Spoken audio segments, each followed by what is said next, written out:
I like these old wrenches. They're pretty cool. 6-inch Westcott, Buffalo, New York. Keystone Manufacturing. I'm pretty sure they don't make them in Buffalo anymore. Westcott wrench.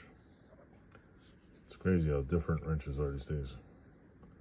8-inch, Buffalo, New York. Keystone Manufacturing.